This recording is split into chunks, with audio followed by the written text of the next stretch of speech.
नया IBN 7 हौसला है।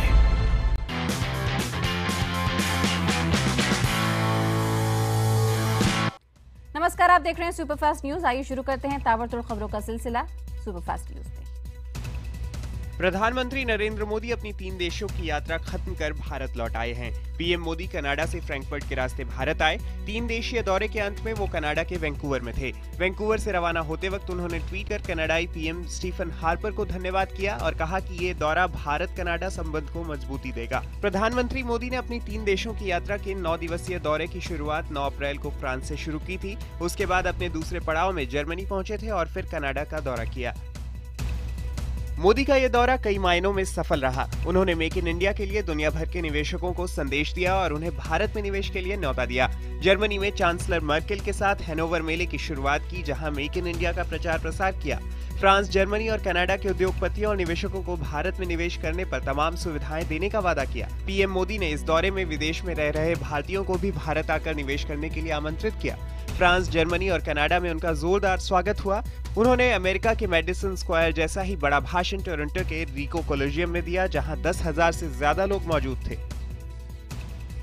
मोदी के इस दौरे में कई अहम समझौते और ऐलान हुए। फ्रांस के साथ राफेल पर अहम सौदा हुआ, जिसके तहत भारत 36 राफेल लड़ाकू विमान जल्द खरीदेगा। इसके अलावा फ्रांस ने जैतापुर परमाणु प्लांट को बनाने में सहयोग का ऐलान किया। यही नहीं, भारत में 3 स्मार्ट शहर बनाने के साथ साथ फ्रांस की कंपनी एयरबस ने आने वाले सालों में भारत में 2 अरब यूरो के निवेश का वादा किया। तो जर्मनी के साथ खुले व्यापार पर भी समझौता हुआ।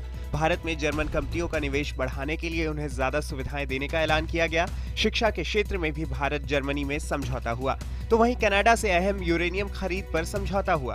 तेल और गैस के क्षेत्र में साझेदारी बढ़ाने पर सहमति हुई। यही नहीं, भारत में कनाडा की grand challenges 25 lakh Canadian dollar का निवेश करेगी। विदेश दौरे पर दिए गए बयानों और आरोपों को आधार बनाकर कांग्रेस ने प्रधानमंत्री नरेंद्र मोदी पर चौतरफा निशाना साधा है। कांग्रेस का कहना है कि पीएम मोदी ने विदेश दौरे पर ऐसी बातें कही जिससे प्रधानमंत्री पद की गरिमा कम हुई। कांग्रेस के मुताबिक पीएम मोदी ने पिछली यूपीए सरकार को बदनाम करने की कोशिश की। कांग्रेस के मुताबिक यूपीए के दौर में जीडीपी की हालत बहुत बेहतर थी। कांग्रेस ने ऐलान किया कि अब से जब भी पीएम मोदी विदेश जाएंगे तो कांग्रेस का एक प्रवक्ता साथ जाएगा और जो कुछ पीएम कहेंगे उसी धरती पर कांग्रेस उसका जवाब देगी। प्रतिष्ठित अमेरिकी मैगजीन टाइम ने भारतीय प्रधानमंत्री नरेंद्र मोदी को चीनी राष्ट्रपति शी जिनपिंग के साथ मौजूदा दौर का सबसे ताकतवर नेता बताया है। मैगजीन के मुताबिक प्रधानमंत्री मोदी पूर्व प्रधानमंत्री मनमोहन सिंह के 1 दशक के उदासीन शासन के बाद अब बेहतर और कुशल नेतृत्व कर रहे हैं। टाइम ने हाल ही में मोदी को 100 सबसे ताकतवर नेताओं में भी शामिल किया था। 2 दिन पहले ही अमेरिकी राष्ट्रपति बराक ओबामा ने नरेंद्र मोदी की तारीफ करते हुए उन्हें रिफॉर्मर इन चीफ बताया था। राहुल गांधी आज दिल्ली, हरियाणा, यूपी और पंजाब के किसान संगठनों से मुलाकात करेंगे। इससे पहले कांग्रेस अध्यक्ष सोनिया गांधी ने पार्टी उपाध्यक्ष राहुल गांधी के घर जाकर मुलाकात की। भूमि अधिग्रहण बिल के खिलाफ रविवार को दिल्ली के रामलीला मैदान में होने वाली किसान रैली को लेकर राहुल गांधी ने सोनिया और प्रियंका से लंबी चर्चा की। कांग्रेस अध्यक्ष सोनिया गांधी के राजनीतिक सलाहकार अहमद पटेल के घर पर हरियाणा कांग्रेस के नेताओं से किसानों की मीटिंग हुई। कांग्रेस के मुताबिक ये सब कुछ सोनिया गांधी के निर्देशन में हो रहा है। नेताओं की अलग अलग बयानबाजी से कांग्रेस आलाकमान को लेकर पार्टी के भीतर गहरे मतभेद अब खुलकर सामने आ रहे हैं। IBN 7 से खास बातचीत में दिल्ली से पूर्व सांसद संदीप दीक्षित ने कहा कि पार्टी को अगले 4 साल सोनिया के नेतृत्व में ही काम करना चाहिए। वो चाहते हैं कि कांग्रेस अगला लोकसभा चुनाव भी उन्हीं के नेतृत्व में लड़े। इस बीच दक्षिण मुंबई से पूर्व सांसद मिलिंद देवड़ा ने राहुल गांधी के पक्ष में ट्वीट किया है। देवड़ा ने अपने ट्विटर अकाउंट पर लिखा है, ये क्षणिक विरोध है, कांग्रेस को साथ आना चाहिए। सोनिया के 17 साल के नेतृत्व का सम्मान करना चाहिए और राहुल गांधी के नेतृत्व में आगे बढ़ना चाहिए। इससे पहले कांग्रेस के कई दिग्गज नेताओं ने सोनिया गांधी के अध्यक्ष बने रहने की वकालत की थी। अलगाववादी नेता मसरत आलम को 7 दिनों की पुलिस रिमांड पर भेज दिया गया है। शुक्रवार को केंद्र के दबाव के आगे झुकते हुए जम्मू कश्मीर सरकार ने मसरत आलम को श्रीनगर के हब्बा कदल इलाके में उसके घर से गिरफ्तार किया था। इसके बाद सबसे पहले उसे शहीदगंज पुलिस स्टेशन ले जाया गया। गिरफ्तारी से पहले ये लोग त्राल में सेना के खिलाफ एक रैली करने वाले थे। मसरत और हुर्रियत चेयरमैन सैयद अली शाह गिलानी को गुरुवार रात ही पुलिस ने घर में नजरबंद कर दिया था। बुधवार को श्रीनगर में गिलानी की रैली में मसरत आलम ने पाकिस्तान और आतंकी हाफिज सईद के समर्थन में नारे लगाए थे और पाकिस्तान के झंडे भी लहराए गए थे। मसरत आलम की गिरफ्तारी के खिलाफ श्रीनगर में अलगाववादी समर्थकों ने जुमे की नमाज खत्म होने के बाद जमकर हंगामा किया।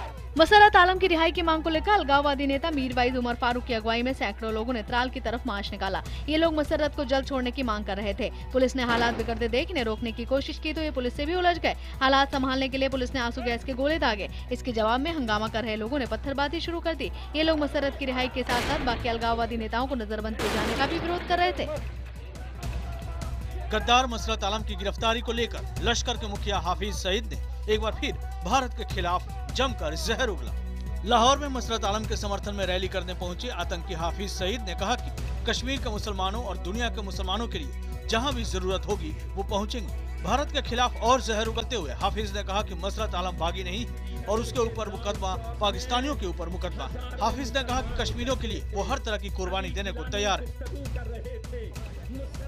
गद्दार मसरत आलम की गिरफ्तारी की खबर और पुलिस शिकंजे में उसकी तस्वीरें देश को सबसे पहले IBN 7 ने ही दिखाई थी। सुबह तकरीबन 9:15 बजे IBN 7 ने बताया कि मसरत आलम को गिरफ्तार कर लिया गया है। इसके साथ ही IBN 7 ने ये तस्वीरें भी दिखाई जिसमें पुलिस उसे पकड़कर ले जा रही है। बता दें कि गुरुवार रात को सैयद अली शाह गिलानी को नजरबंद करने और फिर गिरफ्तार करने की खबर भी सबसे पहले IBN 7 ने ही दिखाई थी। गद्दार मसरत आलम की गिरफ्तारी में हुई देरी को लेकर कांग्रेस समेत तमाम दलों ने जम्मू कश्मीर सरकार की नीयत पर सवाल उठाए हैं। कांग्रेस महासचिव दिग्विजय सिंह के मुताबिक मसरत आलम पर देशद्रोह का मुकदमा दर्ज होना चाहिए। उन्होंने ये भी तंज किया कि यूपीए की सरकार पर ये आरोप लगाए जाते थे कि मुंबई हमले के गुनहगार कसाब को हिरासत में बिरयानी खिलाई जाती थी। अब क्या मसरत जेल में बिरयानी खाएगा? बिहार के मुख्यमंत्री और जेडीयू नेता नीतीश कुमार के मुताबिक बीजेपी ने सत्ता के लिए समझौता किया है, वो देश की रक्षा क्या करेगी? शिवसेना नेता संजय राउत के मुताबिक शिवसेना पहले ही दिन से मसरत की रिहाई के खिलाफ थी। इस तमाम बवाल के बीच बीजेपी का कहना है कि जो भी शख्स पाकिस्तान से हमदर्दी दिखाएगा उसे बर्दाश्त नहीं किया जाएगा। जम्मू कश्मीर लिबरेशन फ्रंट के चेयरमैन यासीन मलिक आज से 34 घंटे की भूख हड़ताल पर बैठेंगे। भूख हड़ताल पर बैठने की वजह है विस्थापित कश्मीरी पंडितों की वापसी के लिए कश्मीर घाटी में प्रस्तावित कॉलोनी। मलिक ने कहा कि वो घाटी में कश्मीरी पंडितों की वापसी के खिलाफ नहीं है, लेकिन उनके लिए अलग कॉलोनी बनाने के खिलाफ हैं। उनके मुताबिक अलग कॉलोनी बनाने से हालात सामान्य होने के बजाय खराब होंगे। बहुत से कश्मीरी पंडितों ने भी अलग कॉलोनी का विरोध किया है। 2002 का हिट एंड रन मामला अपने आखिरी पड़ाव पर पहुंच गया है। सलमान खान के वकील आज कोर्ट में अपनी आखिरी जिरह खत्म करने वाले हैं। इससे पहले शुक्रवार को पहली बार इस मामले में सलमान खान के पिता सलीम खान, मां सलमा खान और बहन अलवीरा एक साथ कोर्ट में दिखे।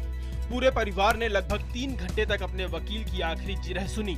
अब इस मामले में सलमान खान के वकील एक वीडियो कोर्ट में पेश कर जज साहब को ये समझाने की कोशिश करेंगे कि उस रात हादसा कैसे हुआ। उनका दावा है कि इस वीडियो की मदद से सलमान की बेगुनाही साबित हो जाएगी। इस बीच मुंबई पुलिस ने भी ठीक उसी तर्ज पर उस पूरे क्राइम सीन को रिक्रिएट किया है जिस तरह ये पूरा हादसा हुआ। इस रिक्रिएशन में दिखाया गया है कि किस वक्त पर सलमान कहां गए थे, उनके साथ कौन कौन लोग थे। इस पूरे रिक्रिएशन में पुलिस ने ठीक उसी तरह की गाड़ी का इस्तेमाल किया है जिस तरह की गाड़ी सलमान उस रात इस्तेमाल कर रहे थे।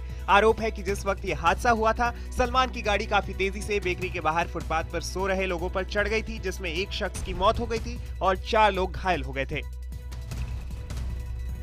IB नेटवर्क का बड़ा खुलासा। नक्सलियों के चंगुल से छुड़ाई गई एक नाबालिग बच्ची ने पुलिस पूछताछ के दौरान खुलासा किया है कि अपहरण कर नक्सलियों ने उसे अपने गुट में शामिल कर लिया था। CNN IBN के मनोज गुप्ता को पुलिस से पूछताछ का एक्सक्लूसिव वीडियो मिला है जिसमें 13 साल की लड़की बता रही है कि नक्सल कैंप में लड़कियों का यौन शोषण होता है। पुलिस से बचने के लिए महिलाओं और बच्चों को ढाल बनाया जाता है। जब वो तुम्हारे साथ जबरदस्ती किया तो तुम लड़कियों को बताइए अपनी सहेलियों को? हाँ, तो तुम्हारे साथ जब वो तुम्हारे साथ ऐसा किया तो और भी लड़कियां थी और लड़कियों के साथ भी ऐसा किया था वो? हाँ, किया था।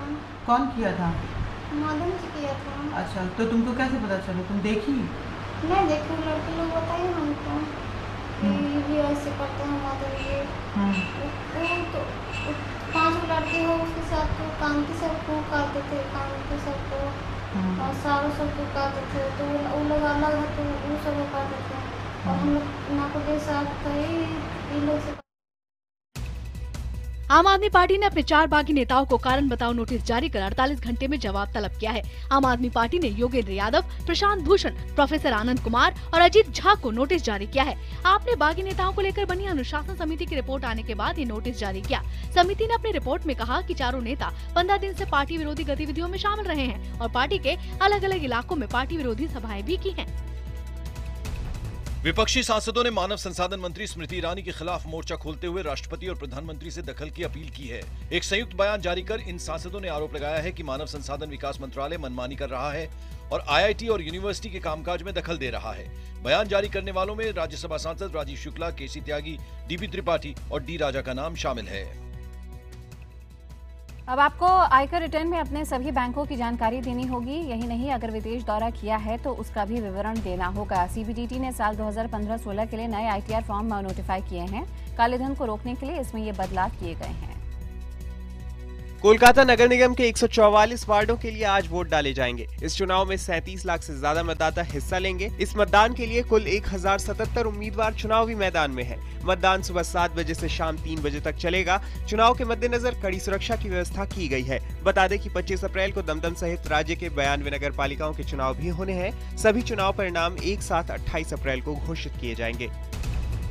वित्त वर्ष 2015 की चौथी तिमाही में रिलायंस इंडस्ट्रीज ने उम्मीद से बेहतर नतीजे पेश किए हैं। कंपनी का ग्रॉस रिफाइनिंग मार्जिन 2 साल के उच्च स्तर पर पहुंच गया है। कंपनी का स्टैंड अलोन मुनाफा 23% बढ़कर 6,243 करोड़ रुपए हो गया है। तीसरी तिमाही में RIL का स्टैंड अलोन मुनाफा 5,085 करोड़ रुपए रहा था। रिलायंस इंडस्ट्रीज के चेयरमैन मुकेश अंबानी ने कंपनी के नतीजों पर कहा है कि वित्त वर्ष 2014-15 रिलायंस के लिए बेहद अहम रहा है। इस दौरान कच्चे तेल की कीमतों में तेज गिरावट रही है, लेकिन कंपनी की रिफाइनिंग आमदनी रिकॉर्ड ऊंचाई पर है। हाइड्रोकार्बन कारोबार, टेक्नोलॉजी में निवेश का फैसला सफल रहा है। राजधानी दिल्ली में अब आपको महिलाएं भी DTC यानी दिल्ली परिवहन निगम की बसों के स्टीयरिंग थामे नजर आएंगी। दरअसल राज्य सरकार ने DTC की बसों में पहली बार महिला ड्राइवर की नियुक्ति की है। तेलंगाना की वी सरिता को 4 हफ्ते की कड़ी ट्रेनिंग के बाद स्टीयरिंग थमाई गई है। उनकी नियुक्ति सरोजनी नगर डिपो में हुई है। सरिता के मुताबिक वो दिल्ली की सड़कों से अच्छी तरह वाकिफ है। सरिता ही नहीं, अब दिल्ली सरकार और भी महिला ड्राइवर की भर्ती करने की योजना बना रही है ताकि महिलाएं खुद को सुरक्षित महसूस कर सकें। उत्तराखंड चार धाम यात्रा के लिए पहला जत्था आज रवाना होगा, लेकिन मौसम की बेरुखी खत्म होने का नाम नहीं ले रही। यात्रा के मार्गों पर जमे हिमखंड यात्रियों के लिए भारी मुसीबत खड़ी कर सकते हैं। हालांकि राज्य सरकार का दावा है कि श्रद्धालुओं और स्थानीय नागरिकों की सुरक्षा के लिए चाक चौबंद प्रबंध किए गए हैं। बता दें कि केदारनाथ के कपाट 24 अप्रैल को खुलेंगे, जबकि गंगोत्री के कपाट 20 अप्रैल को खुलेंगे। राजस्थान में बाल विवाह रोकने के लिए अनोखा कदम उठाया गया है। अक्षय तृतीया के मौके पर हर साल बाल विवाह होते हैं। इसे रोकने के लिए अब राजस्थान के टेंट संघ और विवाह संचालक संघ ने ऐलान किया है कि वो बाल विवाह करने वालों को शादी के लिए न टेंट देंगे और न ही विवाह स्थल। अब दूल्हा दुल्हन का आयु प्रमाण पत्र देखकर ही शादी की जगह और टेंट दिया जाएगा।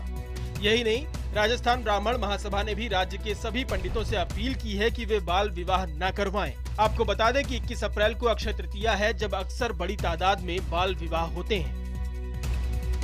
बिहार के नालंदा में हाथों में डंडा और टॉर्च थामे महिलाओं की ये फौज एक छोटी सी क्रांति कर रही है। सफाई और स्वच्छता के लिए इस क्रांति की शुरुआत इन्होंने अपने ही गांव से की है। 16 महिलाओं की ये फौज दरअसल टॉयलेट आर्मी है, जो सुबह और शाम गांव से निकलने वाली हर सड़क पर पहरा देती है।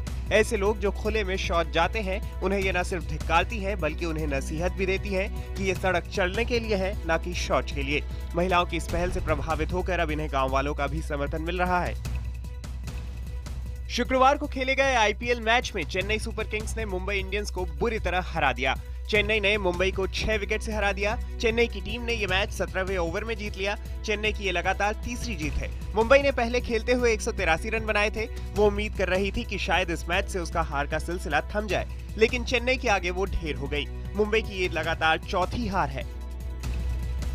IPL में आज 2 मैच खेले जाएंगे। पहला मुकाबला विशाखापट्टनम में सनराइजर्स हैदराबाद और दिल्ली डेयरडेविल्स के बीच होगा। ये मैच शाम 4 बजे से खेला जाएगा। हैदराबाद अपने 3 मैचों में 2 मैच हार चुकी है। यही हाल दिल्ली की टीम का भी है। हालांकि दिल्ली ने पिछला मैच धमाकेदार तरीके से जीता।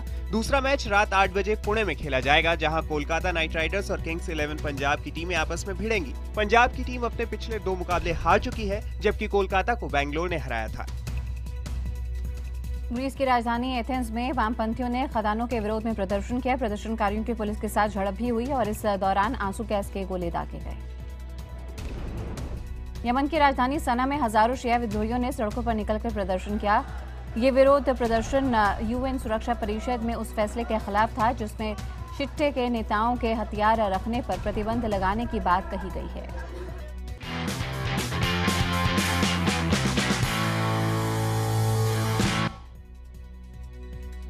प्रेम रतन धन पायो में बिल्कुल हम दिल दे चुके सनम की तरह एक सीन को फिल्माया गया है। इस सीन में सलमान सोनम की चोटी पकड़कर चल रहे हैं और सालों पहले हम दिल दे चुके सनम ने ऐश्वर्या राय के साथ भी ऐसा ही सीन किया था सलमान ने। यश चोपड़ा की आखिरी फिल्म जब तक है जान के बाद कटरीना और अनुष्का एक बार फिर से बड़े पर्दे पर साथ नजर आएंगी। खबर है कि इस फिल्म को करण जौहर प्रोड्यूस करेंगे, लेकिन इसका टाइटल अभी तय नहीं हुआ है। ड्रामा क्वीन राखी सावंत ने कहा है कि वो अपने नए आइटम सॉन्ग से सनी लियोनी की छुट्टी कर देंगी। राखी एक वीडियो एल्बम के साथ वापसी कर रही हैं। हाल ही में उन्होंने एक आइटम सॉन्ग भी शूट किया। किक के बाद सलमान खान अपने निर्देशक निखिल अडवाणी की फिल्म में गाने गाते नजर आएंगे। ये फिल्म हीरो का रीमेक है। आदित्य पंचोली के बेटे सूरज पंचोली और सुनील शेट्टी की बेटी आथिया शेट्टी इस फिल्म में अपना डेब्यू कर रहे हैं।